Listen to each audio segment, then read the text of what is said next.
A Índia é cheia de mistérios e descobertas incríveis da história distante. No vídeo de hoje, vamos falar sobre coisas que você talvez não saiba sobre a antiga Índia. Vamos começar! Número 1. O xadrez foi inventado na Índia. Hoje, o xadrez é um jogo de tabuleiro estratégico mundialmente reverenciado, com uma história rica e intrigante.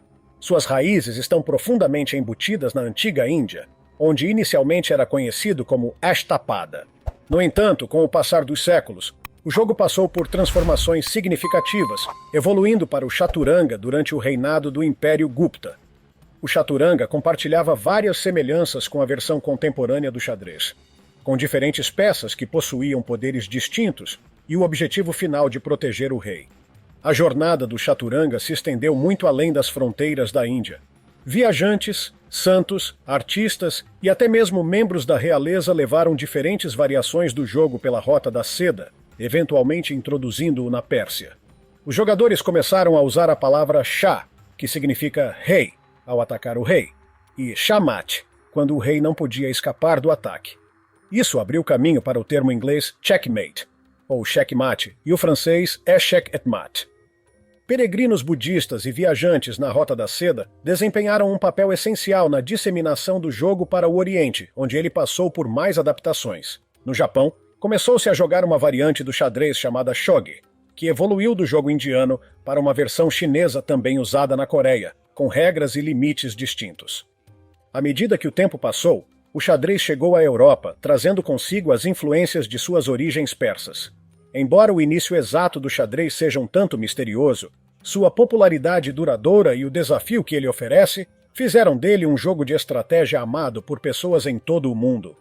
A Federação Internacional de Xadrez, órgão global que governa o xadrez, registra mais de 1.700.000 jogadores ranqueados.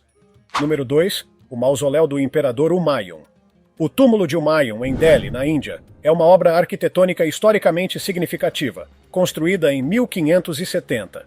Ele detém a distinção de ser o primeiro túmulo-jardim do subcontinente indiano. Esse túmulo, que é um patrimônio mundial da Organização das Nações Unidas para a Educação, a Ciência e a Cultura, não apenas possui um design excepcional, mas também inspirou várias inovações arquitetônicas que culminaram na criação do icônico Taj Mahal. O túmulo de Humayun faz parte de um conjunto de túmulos-jardins do século XVI, incluindo Nagad-e-Zan, Burhala Afara, o túmulo de Babur e a cidade árabe Sarai, onde artesãos envolvidos na construção do túmulo residiam. O túmulo foi encomendado durante o reinado do imperador Akbar e construído com contribuições de artesãos persas e indianos, representando o estilo Charbagh, um layout de jardim quadrante com canais de água corrente e piscinas. Grandes portões fornecem acesso ao jardim pelo sul e oeste, com pavilhões no centro das paredes leste e norte. O mausoléu, empoleirado em uma plataforma, possui um design octogonal com impressionantes células abobadadas de cada lado. Sua cúpula central ergue-se a 42,5 metros de altura, adornada com mármore e quiosques com pilares. Dentro, uma grande câmara octogonal com galerias interconectadas abriga o túmulo. O túmulo de Humayun é repleto de história e muitas vezes é chamado de o Dormitório dos Mogóis, pois abriga os restos mortais de mais de 150 membros da família mogol. Este túmulo encontra-se em um cenário arqueológico próximo ao santuário do Santo Sufi do século XIV, Hazrat Nizamuddin Aulia, formando um denso conjunto de edifícios islâmicos medievais na Índia. Reconhecido por sua grandeza, cenário de jardim e importância arquitetônica, o túmulo de Humayun desempenha um papel fundamental na história da arquitetura mogol e é um testemunho da habilidade artística da época. Número 3. A Garota Dançante de Mohenjo-Daro. A Garota Dançante, uma estatueta de bronze da antiga civilização do Vale do Indo, é um artefato notável com mais de 4.500 anos. Descoberta em 1926 no sítio arqueológico de Mohenjo-Daro, esta estatueta é uma prova das habilidades artísticas e metalúrgicas daquela era. Criada através da técnica de cera perdida, a garota dançante demonstra a maestria no trabalho em bronze de sua época, sendo uma representação estética da forma feminina, conforme percebida naquele período histórico. Embora seja chamada de garota dançante, sua profissão real permanece incerta. Esta figura de bronze é uma das duas encontradas em Mohenjo-Daro e apresenta uma pose mais natural e menos formal em comparação com outras esculturas da mesma época. Suas características incluem olhos grandes, nariz achatado, cabelos encaracolados e uma testa larga, adornada com pulseiras e colares. Ela exibe 25 pulseiras no braço esquerdo e 4 no direito. Na mão esquerda segura um objeto, e seu longo cabelo está preso em um coque proeminente, descansando em seu ombro. Os especialistas que examinaram a estatueta na época ficaram surpresos com sua aparente autoconfiança, qualificando-a como uma dançarina, pois ela tem a mão no quadril em uma postura meio insolente, com as pernas levemente à frente, como se estivesse marcando o ritmo da música com as pernas e os pés. Os arqueólogos consideram a garota dançante uma representação cativante da arte da civilização do Vale do Indo, lançando luz sobre sua proficiência em metalurgia e a importância da dança e do entretenimento em sua cultura. Mohenjo-Daro, onde essa peça excepcional foi encontrada, foi um importante centro urbano da civilização do Vale do Indo, florescendo por volta de 2500 a.C. É uma das primeiras grandes cidades do mundo, contemporânea de civilizações antigas como o Egito e a Mesopotâmia. Número 4. Os Templos das Cavernas de Badami. A arquitetura escavada em rocha da Índia é exemplificada pelos Templos das Cavernas de Badami, em Karnataka, que demonstram a fascinante prática antiga de esculpir estruturas e estátuas diretamente de formações rochosas naturais. Esses templos, datados do final do século VI e do século VII, são testemunhas do progresso arquitetônico da época. Situados na cidade de Badami, na abertura de um desfiladeiro ladeado por colinas rochosas, esses templos foram talhados no arenito macio dos penhascos circundantes. Eles consistem em 4 templos-cavernas, cada um dedicado a diferentes seitas religiosas. A caverna 1 venera Shiva, enquanto as cavernas 2 e 3 homenageiam Vishnu. A caverna 4 é um templo jainista. A entrada da caverna leva a uma varanda adornada com colunas de pedra, que transita para um salão principal com colunas e, finalmente, culmina em um pequeno santuário quadrado, esculpido profundamente na caverna. Entre as esculturas notáveis, destaca-se um Shiva dançante de 18 braços na caverna 1. Essa representação apresenta 9 posturas clássicas de dança da Índia. Notavelmente, apesar da passagem do tempo e da exposição a elementos adversos, essas esculturas nas cavernas, incluindo o Shiva dançante, sobreviveram surpreendentemente bem, mantendo suas formas tridimensionais. A arquitetura escavada em rocha tem suas origens na Índia, onde mais de 1.500 dessas estruturas são conhecidas. Normalmente de importância religiosa, essas esculturas frequentemente retratam divindades indianas antigas. A prática de esculpir templos e estruturas diretamente de formações rochosas é um testemunho da rica herança arquitetônica e espiritual da Índia. Número 5. O legado marítimo da antiga Índia. A história marítima da Índia é uma jornada fascinante ao longo do tempo, marcada por um rico legado de navegação e comércio. Como um país com mais de 7.000 quilômetros de costa, o patrimônio marítimo da Índia está profundamente enraizado em sua cultura e se estende por séculos. Evidências das tradições marítimas da Índia podem ser encontradas em sua literatura antiga, arte, escultura, pintura e arqueologia. O Rig Veda, um dos textos mais antigos da Índia, menciona atividades náuticas, refletindo a importância histórica dos mares e oceanos. A história marítima da Índia remonta a 3.000 anos antes de Cristo, quando os habitantes da civilização do Vale do Indo mantinham comércio marítimo com a Mesopotâmia. Escavações em Mohenjo-Daro e Harappa revelaram uma cultura marítima próspera durante esse período. A descoberta de um estaleiro em Lotal, datado de 2400 a.C., demonstra o conhecimento precoce sobre marés, ventos e fatores náuticos. Esses antigos marinheiros negociavam com regiões tão distantes quanto a China e a África, conectando-se através do Mar Vermelho e do Golfo Pérsico. Os navios da época eram feitos de madeira de teca, costurados com cordões de cânhamo embebidos em óleo de peixe.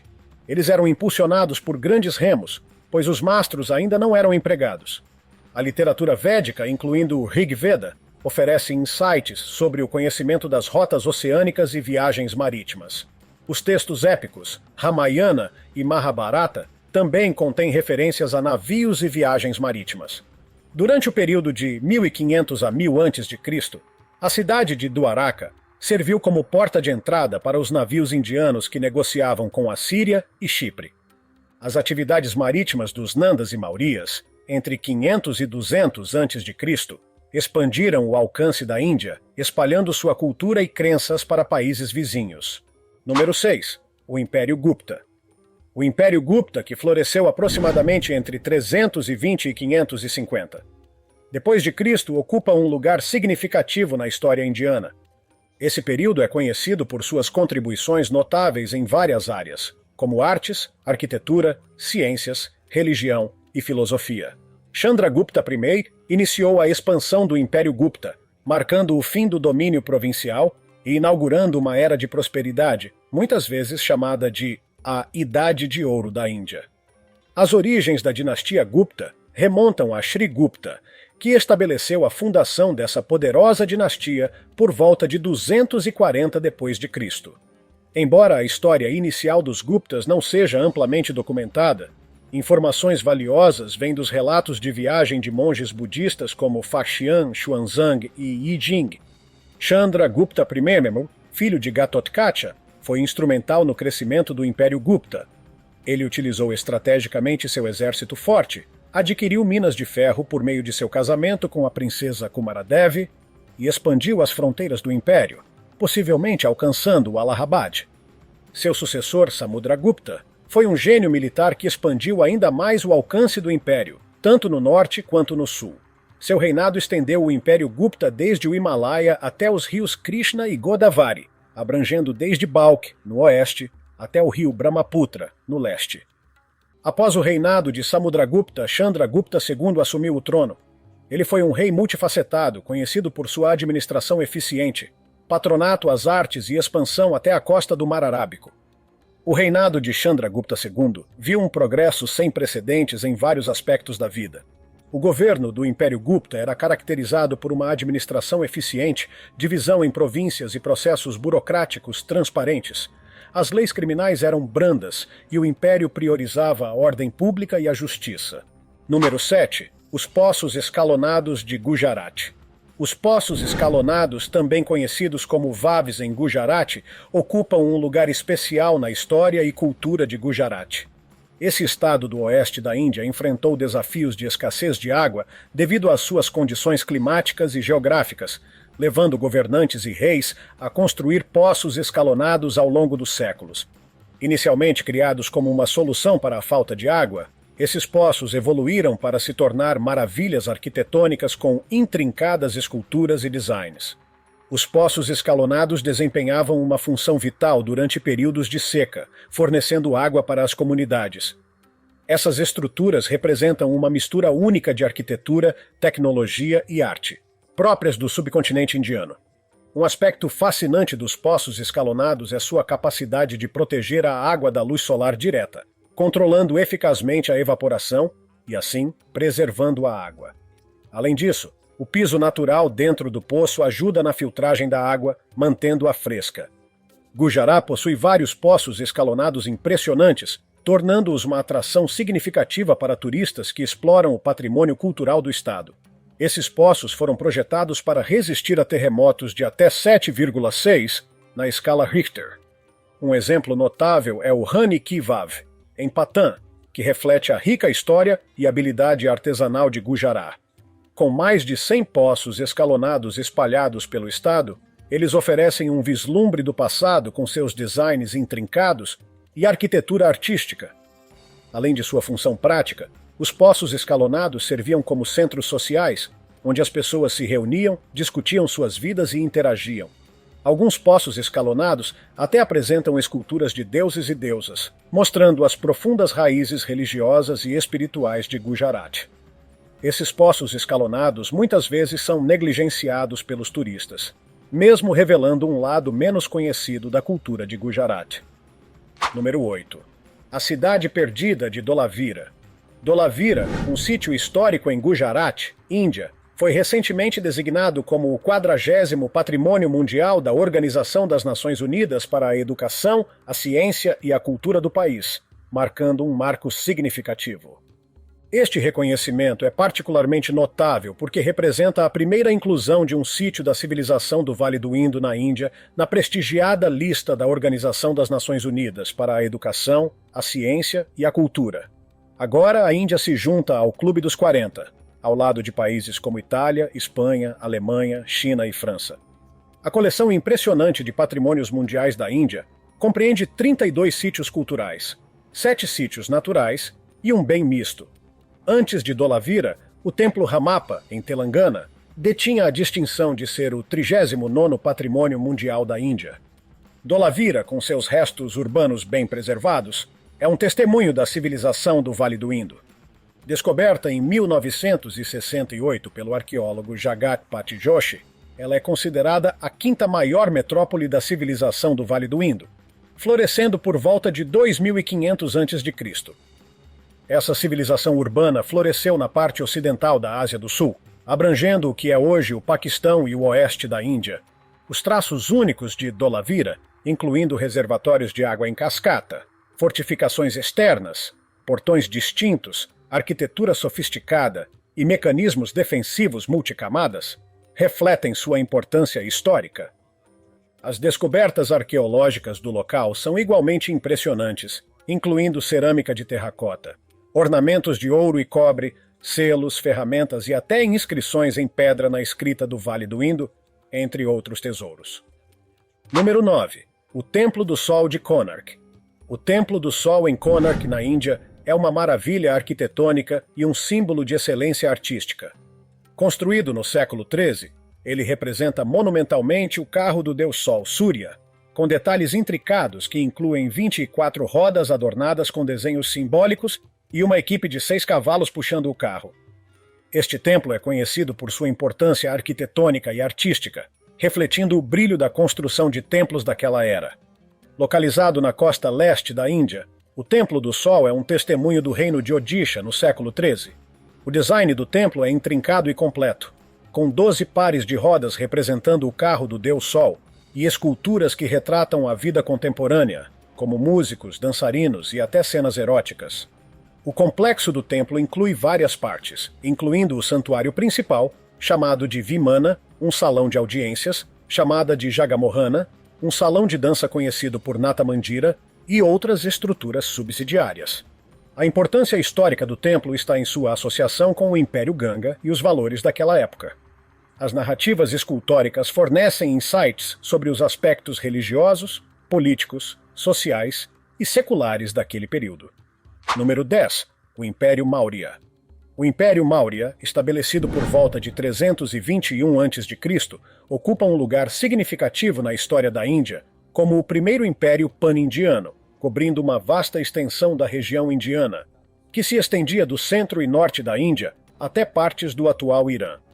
Chandragupta Maurya, o líder inaugural do império, iniciou sua formação durante um período de dinâmicas de poder em mudança, após o declínio de Alexandre, o Grande, e sua morte em 323 a.C. A ascensão de Chandragupta ao poder começou com a derrubada da dinastia Nanda na região de Magadha, situada no leste da Índia. Posteriormente, ele expandiu seu território por meio de conquistas militares e alianças estratégicas. O principal conselheiro de Chandragupta, Chanakya, desempenhou um papel fundamental na formação do governo e das políticas do império. A famosa obra de Chanakya, o Arthashastra, ofereceu orientações sobre a governança, economia e manutenção do poder, defendendo o uso de uma extensa rede de espiões para vigilância. Bindusara, sucessor e filho de Chandragupta, manteve a estabilidade e a integridade territorial do império. O terceiro governante Maurya, Ashoka, marcou um capítulo significativo na história do império. Seu reinado é caracterizado por sua transformação de conquistador, notavelmente através de uma campanha violenta contra Kalinga para um defensor do budismo e da não-violência. Os pilares de pedra inscritos por Ashoka, conhecidos como éditos, transmitiam mensagens promovendo a paz e a não-violência, alinhando-se com os princípios budistas. Após o reinado de Ashoka, o Império Maurya gradualmente se desintegrou. O último governante Maurya, Brihadrata, teve um destino infeliz, sendo assassinado por seu comandante em chefe, Pushyamitra Shunga, que posteriormente estabeleceu a dinastia Shunga em 185 a.C. Isso marcou o fim do Império Maurya, deixando um legado histórico que moldou o curso da história antiga da Índia. Número 11. A Universidade de Nalanda. No estado de Bihar, na Índia, encontra-se o sítio arqueológico de Nalanda Mahavihara, que detém uma importância histórica significativa. Ele abriga os restos de uma instituição monástica e educacional que data do século III. Antes de Cristo até o século XIII depois de Cristo. Foi a primeira universidade residencial do mundo e um dos maiores centros de aprendizado da época. Este sítio inclui stupas, santuários, viharas ou mosteiros, estruturas residenciais e educacionais, além de obras de arte notáveis em materiais como estuque, pedra e metal. Nalanda Mahavihara é considerada a universidade mais venerável do antigo subcontinente indiano, com uma duração contínua de 800 anos. Ela desempenhou um papel crucial na disseminação organizada do conhecimento. Sua evolução reflete o crescimento do budismo como religião e o florescimento das tradições monásticas e educacionais. O sítio influenciou a padronização da arquitetura dos viharas e o desenvolvimento de estruturas como o Chaitya, que impactaram instituições semelhantes em toda a Ásia do Sul e Sudeste Asiático. A Universidade de Nalanda foi saqueada e severamente danificada pelas tropas de Muhammad Bakhtiar Khalji no século XIII. Este ataque marcou o fim da antiga instituição de aprendizado, que tinha atraído estudiosos de várias partes da Ásia. Em seu auge, Nalanda acolheu milhares de estudantes e professores de regiões tão distantes quanto China, Tibete, Coreia e Sudeste Asiático. Em reconhecimento à sua importância histórica e acadêmica, o governo da Índia estabeleceu a Universidade de Nalanda em 2010 para emular o espírito e o legado da antiga universidade. Número 12. O épico Mahabharata. O Mahabharata, um dos maiores épicos da antiga Índia, conta a história de dois ramos reais, os Pandavas e os Kauravas, envolvidos em uma luta pelo trono de Hastinapura. Composto por Krishna de Vaipayana Vyasa, o Mahabharata contém aproximadamente 100.000 versos, o que o torna um dos poemas mais longos do mundo. Acredita-se que o épico tenha se originado no século IV, antes de Cristo ou antes, e sua narrativa é ambientada no subcontinente indiano e em seus arredores. A história começa com o rei Shantanu, que se casa com Ganga e mais tarde se apaixona por Satyavati. No entanto, o pai de Satyavati insiste que os descendentes dela herdem o trono.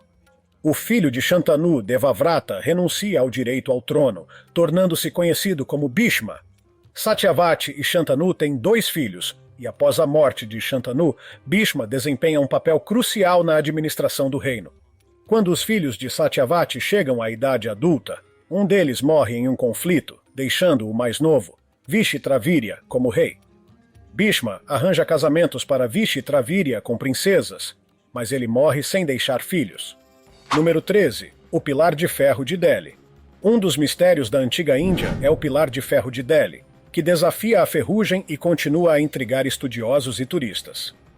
Este pilar, que tem mais de 6 metros de altura e pesa mais de 6 toneladas, está de pé há mais de 1.600 anos, sem apresentar sinais significativos de corrosão. O pilar está localizado próximo ao complexo de Qutb, em Delhi, e acredita-se que foi erguido em homenagem ao deus Vishnu e ao rei Chandragupta II. A habilidade dos antigos metalúrgicos indianos em criar um objeto tão duradouro é um testemunho de seus avançados conhecimentos em metalurgia. Número 14. As Cavernas de Ajanta. As Cavernas de Ajanta, em Maharashtra, Índia, formam um complexo em forma de ferradura com 29 cavernas antigas, datadas do século II a.C. até cerca de 650 d.C. Designadas como Patrimônio Mundial pela Organização das Nações Unidas para a Educação, a Ciência e a Cultura, essas cavernas foram esculpidas à mão com martelos e cinzéis, e são conhecidas por suas impressionantes pinturas murais e esculturas que retratam a vida cotidiana de Buda e as histórias do Jataka. Essas pinturas foram feitas com materiais como esterco de vaca e argila, em uma paleta de marrons, amarelos, pretos e brancos, utilizando a técnica de têmpera. Algumas das obras mais notáveis incluem a imagem de Bodhisattva Padmapani, na Caverna 1, que retrata a vida anterior de Buda, e a pintura do rei Janaka e sua esposa, que mostra sua decisão de renunciar à vida mundana. Outro destaque é o embaixador persa retratado no teto da Caverna 1, simbolizando a influência cultural da Pérsia na antiga Índia. Apesar da idade das pinturas e esculturas, as cavernas de Ajanta continuam a atrair estudiosos, turistas e fotógrafos que desejam explorar a rica herança artística e cultural da Índia. Número 15. A Grande Stupa de Sanchi. A Grande Stupa de Sanchi, construída há mais de 2000 anos pelo imperador Ashoka, é um dos símbolos mais proeminentes do budismo na Índia. Localizada no topo de uma colina, a stupa continua sendo o coração espiritual da região, cercada por stupas menores, mosteiros e templos que foram adicionados ao longo dos séculos. Originalmente construída em tamanho menor, com tijolos grandes e argamassa de barro, a stupa foi ampliada durante o período Shunga, com portões ornamentados adicionados mais tarde. O design da stupa simboliza a montanha cósmica, com uma armica no topo, representando as 3 joias do budismo: o Buda, o Dharma, que são os ensinamentos, e a Sangha, que é a comunidade. Os visitantes podem acessar um terraço circular por meio de escadas para a prática da circumambulação, um ritual importante no budismo. Balaustradas de pedra cercam um caminho de procissão ao nível do solo.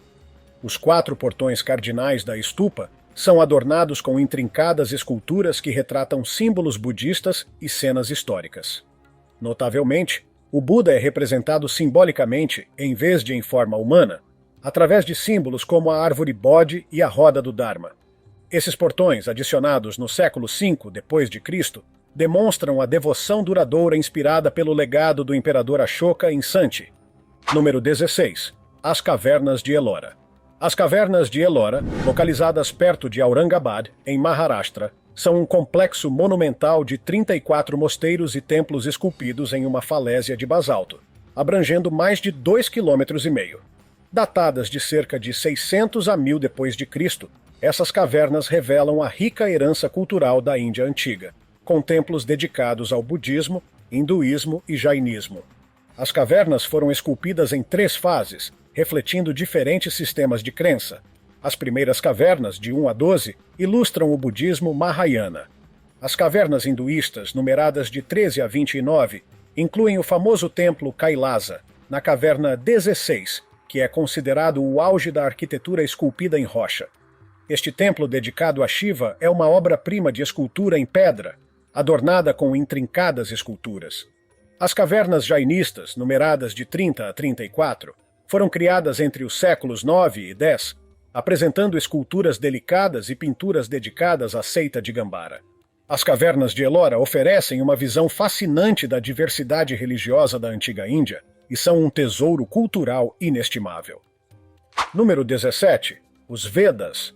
Os Vedas são textos antigos escritos em sânscrito védico entre 1500 e 500 anos antes de Cristo. Eles são os mais antigos textos sagrados do hinduísmo e estão entre as escrituras mais antigas do mundo.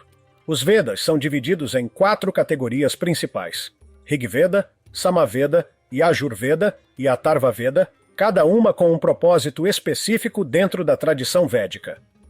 O Rigveda, o maior e mais importante dos Vedas, contém hinos e relatos mitológicos. O Samaveda se concentra em cânticos religiosos, enquanto o Yajurveda oferece instruções para rituais religiosos. O Atharvaveda inclui feitiços e encantamentos. Os Vedas foram transmitidos oralmente por séculos antes de serem registrados por escrito. Seus autores permanecem em grande parte desconhecidos, com ênfase nas ideias transmitidas em vez dos indivíduos que as criaram. Esses textos refletem as práticas religiosas e crenças da época, incluindo a adoração de várias divindades e rituais que continuam a influenciar o hinduísmo moderno. Número 18. A prática médica Ayurveda. O Ayurveda é um sistema médico antigo da Índia que data de mais de 5.000 anos. Ele combina métodos de cura natural e medicamentos à base de plantas para promover a saúde e o bem-estar. Esta abordagem holística está enraizada no equilíbrio de 3 estados corporais: Vata, Pitta e Kapha. Quando esses estados estão em harmonia, a saúde prospera. No entanto, um desequilíbrio pode levar à doença. Ervas desempenham um papel central na medicina ayurvédica, com mais de 15 mil mencionadas em textos antigos, embora cerca de 900 sejam comumente usadas hoje. Ervas como nim, gengibre, ashwagandha e cúrcuma oferecem vários benefícios à saúde. O Ayurveda engloba não apenas a saúde física, mas também a longevidade, enfatizando como viver de forma sábia e próspera. 3 textos antigos, o Charaka Samhita, o Sushruta Samhita e o Ashtanga Hridaya, formam a base do conhecimento ayurvédico, cobrindo áreas desde a medicina geral até a cirurgia. Este sistema tradicional de medicina inspirou pesquisas e o desenvolvimento de produtos herbais seguros e eficazes. Agora é hora do tópico curioso de hoje. Esta imagem apresenta uma cena íntima de uma mulher Mithuna Kama, esculpida nas ruínas de um antigo templo. Entre as pedras desgastadas e o telhado em colapso do grupo de templos em Panagal, Telangana, Índia, a imagem retrata um momento de profunda conexão e desejo, capturado com sutileza nas curvas da arte esculpida. Número 19. O manuscrito de Bakhshali. O manuscrito de Bakhshali, descoberto em 1881, no que hoje é o Paquistão, é um importante texto matemático antigo da Índia. Ele é escrito em casca de bétula e é considerado um dos mais antigos manuscritos sobreviventes da matemática indiana. Embora haja debate sobre sua data exata, acredita-se que ele remonta a um período entre 224 e 993 depois de Cristo. O manuscrito contém exemplos iniciais do uso do símbolo zero na matemática indiana e é escrito em uma forma de sânscrito influenciada pelos dialetos contemporâneos. O manuscrito é uma compilação de regras matemáticas e exemplos apresentados como problemas com soluções, cobrindo tópicos como aritmética, álgebra, geometria, frações, raízes quadradas e equações. Número 20. A civilização do Vale do Indo. A civilização do Vale do Indo, também conhecida como civilização Harappa ou Sarasvati, é uma das civilizações mais antigas do mundo. Ela surgiu no subcontinente indiano há cerca de 5.000 anos, sendo contemporânea do Antigo Egito e anterior às primeiras cidades sumérias da Mesopotâmia, em aproximadamente 1.000 anos. Esta civilização avançada se desenvolveu de forma independente, sem influências significativas de outras sociedades, situando-se nas margens do rio Indo, um dos maiores da Ásia.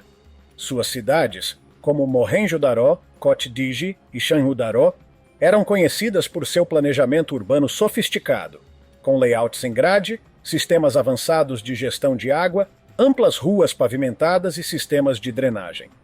Embora os números exatos da população sejam incertos, grandes centros urbanos como Mohenjo-Daro e Harappa podem ter abrigado entre 30 e 40 mil pessoas, um número considerável para a época.